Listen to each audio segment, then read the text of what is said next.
बिस्मिल्लाहिर्रहमानिर्रहीम। Dear students, अस्सलाम वालेकुम। आज के लेक्चर में आप स्टडी करेंगे इंटरचेंज सिमेट्री। इंटरचेंज सिमेट्री मतलब सिमेट्री की एक वैल्यू को दूसरे के अंदर चेंज करना आपके पास इंटरचेंज सिमेट्री कहलाता है। सिमेट्री क्या है? आपके पास टू वैल्यूज़ अगर आप कंपेयर करते हैं या उनको कैलकुलेट करते हैं, अगर वो पॉजिटिव टाइम एक दूसरे के इक्वल आती हैं तो वो आपके पास सिमेट्री कहलाती हैं।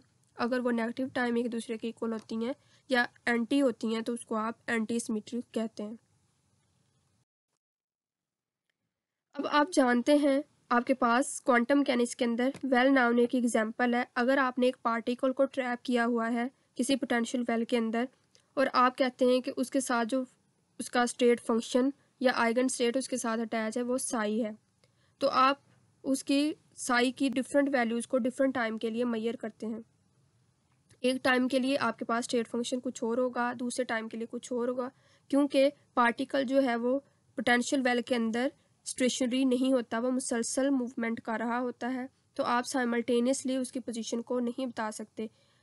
इसी तरह से क्योंकि आपने आइगन स्टेट को फाइंड आउट करने के लिए हैमिल्टोनियन अप्लाई करना होता है उस पार्टिकल के ऊपर, तो इस तरह से आपके पास जो पॉसिबल वैल्यूज़ हैं उनमें एक्यूरेसी नहीं होती। तो इसी तरह से फिर ये कॉम्प्लिकेशंस मज़ीद बढ़ जाती हैं अगर आपके पास एन पार्टिकल सिस्टम हो। डेफिनेटली जब आप एक पोटेंशियल वेल के अंदर मैनी पार्टिकल्स को इंट्रोड्यूस करवा देंगे तो फिर हर एक का आइगन स्टेट या हर एक की पोजीशन को सेम टाइम पर मेजर करना मज़ीद कॉम्प्लिकेटेड हो जाता है। तो इस तरह से फिर हम क्या करते हैं, सिमेट्री स्कीम्स इंट्रोड्यूस करवाते हैं, क्योंकि सिमेट्री स्कीम से क्या होता है कि आप जो है वो नियर अबाउट और नियर अबाउट आप जो है वैल्यूज़ फाइंड आउट कर सकते हैं।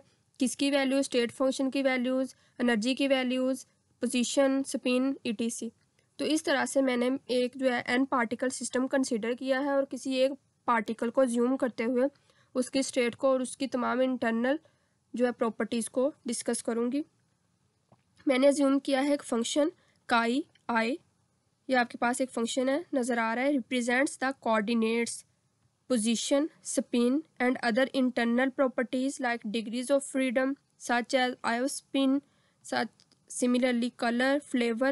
ये एक पार्टिकल की तमाम प्रॉपर्टीज़ को होल्ड कर रहा है ये फंक्शन, यानी कि उसकी position, spin, degrees of freedom, isospin, colour, flavour, सब कुछ of the ith particle and let this function represent the wave function of n particle system। कि ये आपके पास वेव फंक्शन है n पार्टिकल सिस्टम के लिए और ये जो आपके पास रिप्रेजेंट कर रहा है काई आई, ये आपके पास पूरे उस सिस्टम के लिए कि उस पूरे पार्टिकल के लिए, यानी पार्टिकल आपके पास ये है जो कि ये प्रॉपर्टीज़ होल्ड करता है और ये आपके पास जो है वो वेव फंक्शन है जो उस पार्टिकल के साथ अटैच्ड है।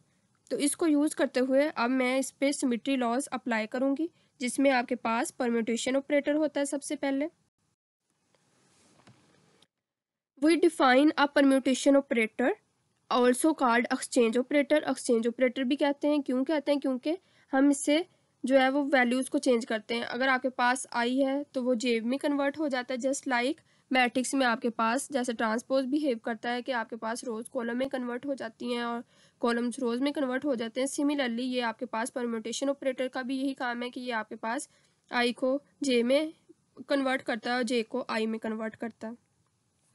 तो इसके लिए मैं पी आई जे मतलब ये पी परम्यूटेशन ऑपरेटर को रिप्रेजेंट कर रहा है और i j number of particles को, as an operator that when acting on an particle wave function, जब हम इसको एन पार्टिकल वेव फंक्शन के ऊपर अप्लाई करते हैं, interchanges the ith and the जेथ particles.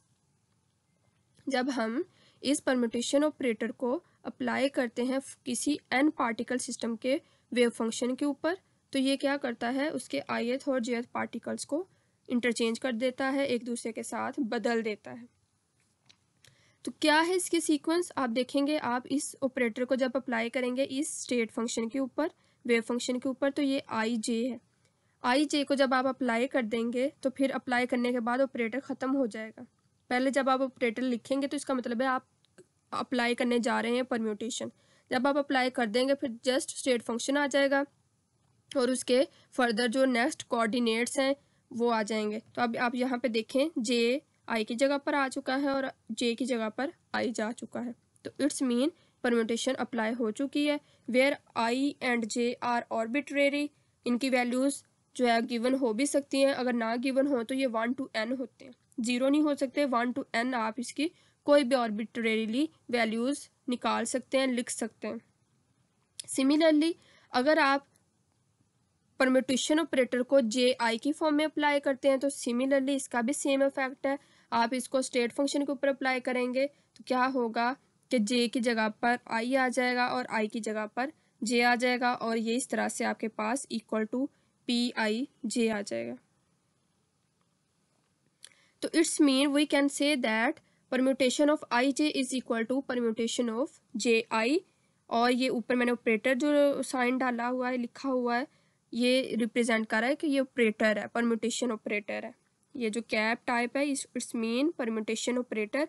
So we can say that permutation of I J is equal to permutation of J I. But अगर आपके पास permutation for different state functions हो तो वो आपके पास सेम नहीं हो सकती। डिफरेंट आइगन वैल्यूज़ के लिए आपके पास परम्यूटेशन होल्ड नहीं करती है। In general permutation operator do not commute, कि ये कम्यूटेशन रिलेशन के लिए होल्ड नहीं करते हैं। अगर आइगन स्टेट्स आपके पास डिफरेंट है तो फिर ये आपके पास इक्वल नहीं होंगी। जैसे कि आपके पास permutation of I J and permutation of K L not be equal to permutation of K L and permutation of I J. Similarly commute नहीं करते तो ये कम्यूटेटर के अंदर इनको राइट कर कर भी मैंने नॉट इक्वल टू ज़ीरो लिखा है। अगर इक्वल टू ज़ीरो होते इट्स मीन कम्यूटेशन होल्ड करनी थी, नहीं है इक्वल टू ज़ीरो तो इट्स मीन कम्यूटेशन होल्ड नहीं करती। और further i j not equal to k l. उसके बाद परम्यूटेशन टू टाइप्स की हो सकती है, सिमेट्रिक या एंटी सिमेट्रिक। आपके पास आप जानते हैं कि जब आप सिमेट्री को स्टडी कर रहे होते हैं तो आपके पास दो ही पॉसिबल आंसर्स होते हैं, या तो सिमेट्रिक हो सकते हैं फंक्शंस या फिर एंटी सिमेट्रिक हो सकते हैं। तो परम्यूटेशन भी आपके पास दो तरह की हो सकती है इस इंटरचेंज सिमेट्री के अंदर, +1 और -1 की फॉर्म में। अगर +1 है तो इट्स मीन आपके पास जो परम्यूटेशन है वो सिमेट्रिक है, और अगर -1 है तो इट्स मीन वो एंटी सिमेट्रिक है। तो सिमिलरली आप परम्यूटेशन ऑपरेटर अप्लाई करते हैं स्टेट फंक्शन के ऊपर और आपके पास जो है answer plus minus times of इस तरह से आ जाता है। तो आप इधर ये कंबाइन रिजल्ट है या जनरल फार्मूला है परम्यूटेशन के लिए, सिमेट्रिक और एंटी सिमेट्रिक के लिए प्लस और माइनस दोनों ही लिखे हुए हैं, तो मतलब दोनों वैल्यूज़ के लिए होल्ड करता है। फर्दर मैंने इसको ब्रीफ में लिख दिया है, the wave function corresponding to the eigenvalue +1 are symmetric. Similarly, the wave function corresponding to the eigenvalue -1 are antisymmetric with respect to the interchange of the pair ij। क्योंकि हम with respect to i j study कर रहे हैं तो आपके पास जो values हैं वो प्लस और -1 वो with respect to i j ही वेरी करेंगी। तो सिमेट्रिक वेव फंक्शन को आप साई एस से रिप्रेजेंट करेंगे और एंटी सिमेट्रिक को आप साई ए से रिप्रेजेंट करेंगे, A for anti symmetric, S for symmetric. तो सिमिलरली आप इस तरह से इसको राइट कर सकते हैं। अगर यही आंसर आपके पास प्लस में आ जाता है तो वो आपके पास सिमेट्रिक होगा, और अगर एंटी सिमेट्रिक में है तो इट्स मीन वो फिर माइनस में आएगा। इसके बाद अगर आप कम्यूटेशन ऑपरेटर को सेम स्टेट के ऊपर दो बार अप्लाई करते हैं, एक ही स्टेट के ऊपर कम्यूटेशन ऑपरेटर को आप दो बार अप्लाई करते हैं तो रिजल्ट जो है वो अनचेंज्ड रहेगा। क्या करेंगे, एक स्टेट के ऊपर कम्यूटेशन रिलेशन को एक ही टाइम में दो मरतबा अप्लाई करते हैं तो रिजल्ट आपके पास अनचेंज रहेगा, यानी कि जिस ऑपरेटर पर जिस स्टेट फंक्शन के ऊपर अप्लाई कर रहे हैं एज अ रिजल्ट भी आपको वही स्टेट फंक्शन मिल जाएगा। कैसे देखें, पी आई जे स्क्वेयर, मतलब कि मैंने परम्यूटेशन का स्क्वेयर 2 टाइम्स को अप्लाई करने जा रही हूँ इस स्टेट के ऊपर। जब मैंने इसको अप्लाई किया इट्स मीन देखें अब 2 टाइम था तो मैंने 1 टाइम इसको राइट कर लिया और 1 टाइम मैंने उसको अप्लाई कर दिया, तो देखें जे और आई इंटरचेंज हो गए। सिमिलरली अब इसके ऊपर मतलब अब एक बार दोबारा अप्लाई करूँगी, जब दोबारा अप्लाई कर किया तो इसके बाद जो आंसर आया वो देख लें आपके पास आई और जे, अगेन फिर वो इंटरचेंज होंगे आई और जे। तो यही हमारे पास इनिशियल रिजल्ट था, यही हमारे पास फाइनल रिजल्ट है।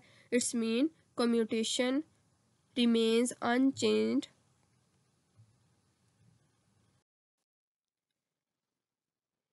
इस चीज़ को समझने के लिए एक एग्जांपल है आपके पास। मैंने 4 पार्टिकल सिस्टम लिया है और मैंने उसकी जो है वो उसको देखना चाहती हूँ कि उसकी स्टेट्स के ऊपर क्या डिफरेंस आता है। ये इस तरह से मैंने एक स्टेट फंक्शन लिया है जिसके 4 पार्टिकल्स हैं और ये उसका जो है फर्दर उसका एक रिजल्ट है। मैंने इसके ऊपर परम्यूटेशन अप्लाई करनी है 1 2 की और 1 4 की, कोई भी कर सकते हैं। 4 पार्टिकल्स हैं, आप 2 3 की, 2 4 की कर सकते हैं, 3 4 की, 4 3 की कर सकते हैं, डिपेंड्स ऑन यू। तो मैंने अपनी मर्जी से 1 2 और 1 4 की ली है इस 4 पार्टिकल सिस्टम की स्टेट के लिए। तो इसके ऊपर मैं परम्यूटेशन जब अप्लाई करूँगी तो आप देखें कि क्या इसका इस पे इफेक्ट होता है। अब देखें परम्यूटेशन 1 2 है और परम्यूटेशन 1 4 है। आप जो सी मर्जी पहले अप्लाई कर लें, इस स्टेट के ऊपर अप्लाई करनी है। अब मैं परम्यूटेशन 1 4, बेसिकली इसमें रूल होता है क्वांटम मैकेनिक्स में, जो सेकंड टाइम या सेकंड यहाँ पे लिखी होती है ना सेकंड स्टेप में, वो पहले अप्लाई कर देते हैं, जो पहले लिखी होती है वो बाद में अप्लाई करते हैं। इसी तरह अगर आपके पास 3 परम्यूटेशंस हो तो थर्ड वन पहले अप्लाई करेंगे, सेकंड वाली बाद में करेंगे और फर्स्ट वन लास्ट पर करेंगे। तो सिमिलरली यहाँ पे मैं ये जो सेकंड है परम्यूटेशन पहले अप्लाई करूँगी, इसलिए मैंने फर्स्ट वन को एज इट इज़ रखा है, क्योंकि मैं सेकंड वाली को जब अप्लाई कर दूंगी तो उसका मैं डायरेक्ट आंसर लिखूंगी। तो फर्स्ट वन को एज इट इज़, सेकंड की अब किसने चेंज होना है, 1 और 4 ने। यहाँ से ध्यान से देखिएगा बेटा, यहाँ पे चेंज किसने होना है, 1 और 4 ने। तो 2 और 3 एज इट इज़ रहेगा, यहाँ पे 1 और 4, 1 की जगह पे 4 आ जाएगा और 4 की जगह पर 1। तो देख लें ऐसे ही हुआ है, 4 की जगह पे 1 चला गया और 1 की जगह पे 4 आ गया। 2 और 3 सेम रहेंगे क्योंकि परम्यूटेशन 1 और 4 की अप्लाई की है मैंने। तो सिमिलरली राइट हैंड साइड पर भी क्या होगा, बाकी सारा फंक्शन एज इट इज़ रहेगा। जहाँ पे 4 था वहाँ पे 1 आ जाएगा और जहाँ पे 1 था वहाँ पे 4, 2 और 3 एज इट इज़ रहेंगे।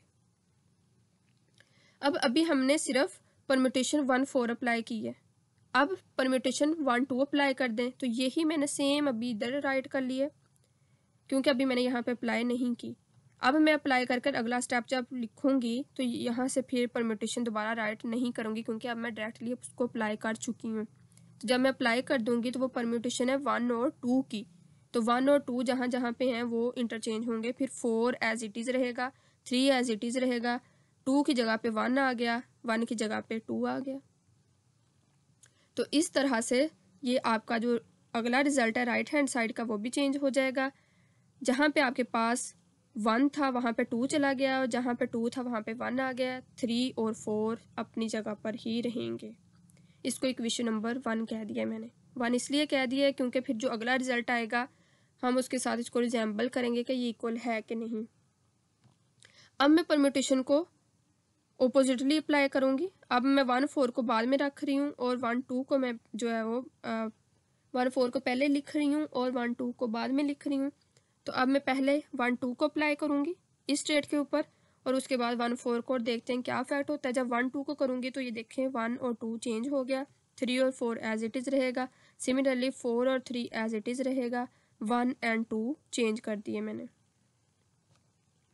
ओके उसके बाद यही मैंने स्टेप को इधर राइट किया है और मैं अब परम्यूटेशन 1 4 अप्लाई जब करूँगी तो फिर इधर आ जाएगा साई।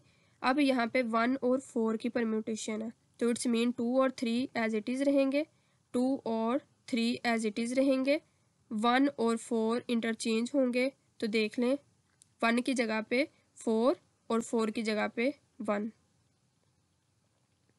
तो सिमिलरली इसका जो राइट हैंड साइड है उसमें भी आपके पास 4 और 1 इंटरचेंज हो जाएंगे, 4 की जगह पे 1 और 1 की जगह पे 4, बाकी 2 और 3 एज इट इज़ रहेंगे।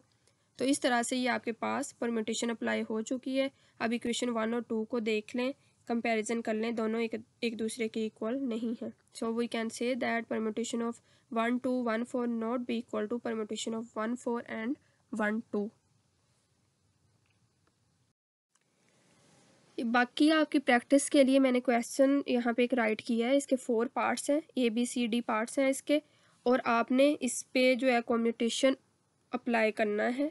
इसके फंक्शन इसकी सिमेट्री फाइंड आउट करनी है आपने।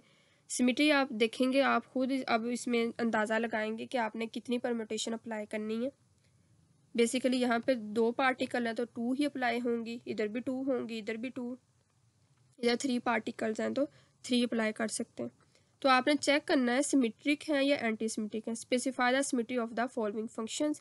अगर आंसर इक्वल टू सेम आ जाता है तो इट्स मीन वो सिमेट्रिक होंगे, और अगर नेगेटिव टाइम आंसर आता है तो इट्स मीन वो एंटी सिमेट्रिक होंगे।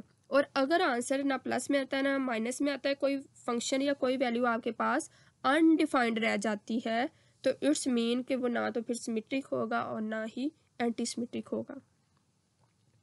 ओके स्टूडेंट्स, अगर कहीं पे कोई मसला हो तो आप मेरे साथ डिस्कस कर लीजिएगा। आई होप आपको समझ आ गई होगी। थैंक यू एंड अल्लाह हाफिज़।